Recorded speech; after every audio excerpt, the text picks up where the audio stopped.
What's up, y'all? I said, let me just press play or press record and just start making this video, because if I don't, I'm not going to make it. Because y'all, you know what? As I am working to reevaluate and change my life again at the age of 50, I'm learning even more about myself, more so than I thought that I knew. You know, at 45, I was like, oh yeah, I've learned myself, and oh, I know this, that, and about myself, because I had learned some tools, right? I had acquired some tools, and I had this awakening happen in my life, this awakening, and it was like, oh my goodness, now I know I am alive, and my entire life is about to change, because now I overstand what it is that I am here for. Well, y'all, I am here to tell y'all at age 50 that, yeah, you may have an understanding of it, but it was not until I had actually gotten down deep in the dirt, like on my knees crying, that I had an overstanding of certain areas and why they were happening in my life. I had a conversation recently, and in the conversation, I had flashbacks of myself being very young, just this know-it-all attitude, just thinking that because I had turned 18 that I knew it all. I really felt that. You cannot tell me that in January, when I turned 18, that I didn't know it all. So much so that I thought that in February I needed to be moving out my mama's house because I had a baby and I was grown. Ooh, y'all, was I mistaken? I was so mistaken. And I think back to that young lady, and that's the young lady that I am in the process of healing now, because you really don't know what you don't know until you realize, like, dang, I really didn't know. Like, man, I got to look back at my life and some of the decisions that I made and some of the choices that I chose. And I'm like, girl, but you know what? At the same time, I can't be mad, because a lot of those choices and the decisions and the routes that I took, the roads that I went down, they helped shape me. They're helping shape me as I am speaking to you right now. Did they hurt? Absolutely. And that's the part that a lot of times, many of us, and I'll just say myself, can't wrap our minds around. I remember when I was a teenager, possibly not even a teenager. I feel like I was like really, really young, early double digits. We took these tests in school, and the tests, there were different scenarios in this test. I remember we used to have to take like California achievement tests and different tests we used to have to take in New York State. Well, one of these particular tests, one of the scenarios was the person was like trapped somewhere, and what would they do? And I was like, well, shoot, I would just die. Like, I don't want to suffer. I don't want to cut my arm off. Like, people were saying the weirdest things to me. I was like, why would I cut my arm off or leg off just to get away?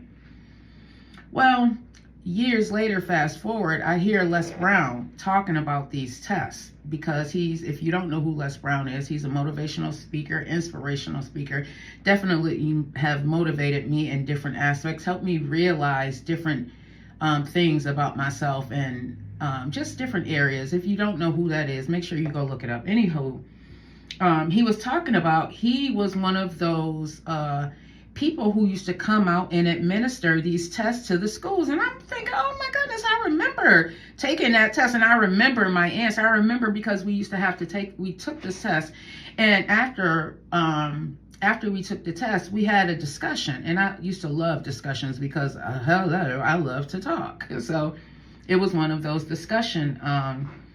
And he broke down the answers to these tests and what it was the facilitators or the administrators of this test, what they were looking for, the people who made this test, what they were looking for. Y'all, it blew my mind. But it blew my mind because I was like, well, Vet, you chose that you didn't want to suffer, so you just gave up. And I thought about different aspects of my life. And how many times, because there was suffering involved, I was just like, man, I'm going to throw in the towel because I ain't trying to suffer. Let me find an easier way to do this. Or I ain't trying to suffer, so I ain't even going down that road. Or how many times have you yourself procrastinated or decided not to do it just because it involved some uncomfortability, as I say? Because me being comfortable was what I thought life was about. Like, be happy by making all the money in the world, and that's how you be comfortable. Well, yeah, two things can be true. You do need certain financial gains in order to be comfortable, but what type of comfortable are you looking for? Comfortable for me and you may look totally different. My comfort does not always equate to happiness. So I had to come to terms with, you know what, that sometimes being comfortable does not always equate to your happiness. And then I also had to unpack and dig a little bit deeper, y'all. Now I'm telling you, I'm digging even deeper now that I'm 50, okay? Digging even deeper. I had to unpack my life and look at different areas of my life where I had started and stopped, or threw away, or just stopped doing, just because it became a little hard, just because it wasn't as easy as I had anticipated it to be. Because for much of my life, things, certain areas, we all are masters at something. And there's areas of my life where I've been able to master it because I'm I know who I am in that area, and I'm an experienced person in that area. But what about those areas where I'm not a master? That's going to take me a little bit longer. That's where, y'all, that I was taking those big L's, meaning losses and lessons, because I learned something about myself. Okay, at this big old age of 50, I'm still learning, y'all, but I learned something about myself, is that I have, self-sabotage. I've talked about it before, but realizing it and then unpacking it even deeper and seeing it in different areas in your life has been an awakening for me. Has definitely been an awakening. And the self-sabotage can go even down to self-sabotaging my own health, just because, it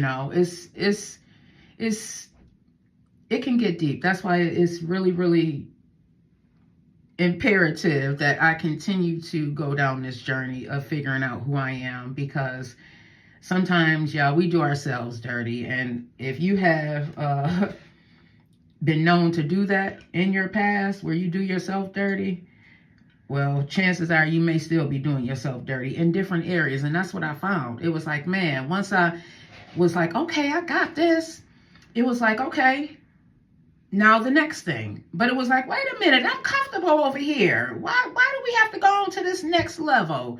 Why do we have to go on to this next level and have to be so hard?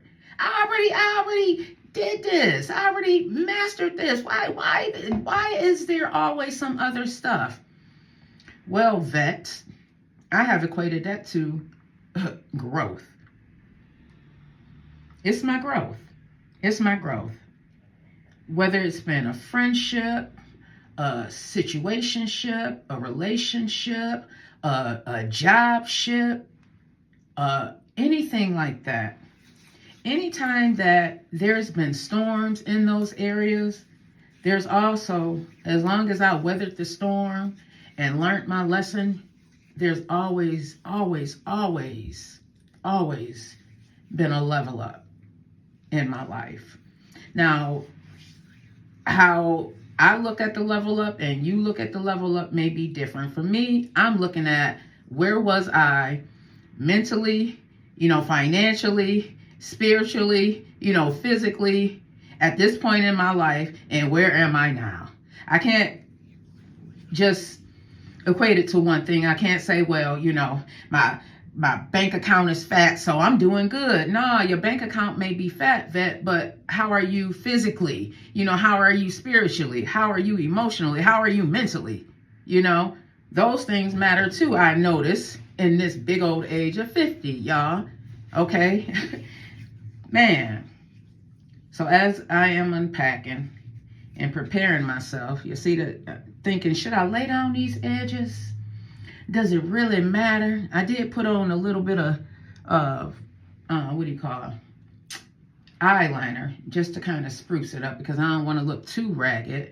But I'm at that point. I remember my mom, as she became older, it was like, I don't even care. Like, certain things she just didn't care. It was just not that serious to her. And I'm like that now at 50. Now I still like to, dress up and go out and have fun and stuff like that at times. Not when my finances not finances, as my girlfriend told me. If my finances ain't right, I ain't going nowhere. I said, you know what? You right. You right, sis. You right. I'm learning from her too as I go along. But yeah, y'all, certain things that used to be so important to me, I felt, just don't matter anymore. Those things just don't matter. And I look at certain just looking over my life right now, and I'm like, man, 30 years ago, the things that I thought were so important, having my kids decked out in the latest fashions and, just going above and beyond, and then being broke at the end, it's like, man, if I coulda, woulda, shoulda, right? But again, those are the lessons. I know now, I wish there was Shein and Temu around when I was raising my kids. What? Say what? We would have had a whole bunch of that stuff. But even that's getting a little pricey. I'm seeing the prices are raising. But y'all, if this growing up at 50 episode just is about just not staying in that comfortable space where I am no longer growing. I realized about myself is that I need to be doing something. I need to be creating. That is a part of my personality. That is a part of what makes me feel most like myself. When I don't have that, when I'm not inspired anymore, it's like a slow death. I don't know about y'all, but it's like a slow death. And so I am reviving myself. I am reviving my life, and I am doing it at my own pace. I am not worrying about, the things that do not matter, and worrying more about the things that do matter. Look at these grays come in. I think I might lay these edges down, y'all, because I do want to do a show, but I don't know. I don't know. I don't care. I wanted my gray to come in like my grandmother's gray. It looked like it's coming in a little bit like that, y'all. It's a little bit of grays there. It's a little bit of grays there. Not much. I got my little thing going on here. Definitely need my hair redone. Right now, can't worry about it. Not gonna worry about it. So move on, move forward, and do not let this world hold you down. This is my self-talk. Don't you let this world hold you down. Don't let this world hold you back. Don't let you hold you down. Don't let you hold you back. Okay? Love you long life. Have a wonderful, wonderful day on purpose, because you can. And make sure you subscribe to my channel, because I'm still coming, y'all. I'm still coming at my own pace.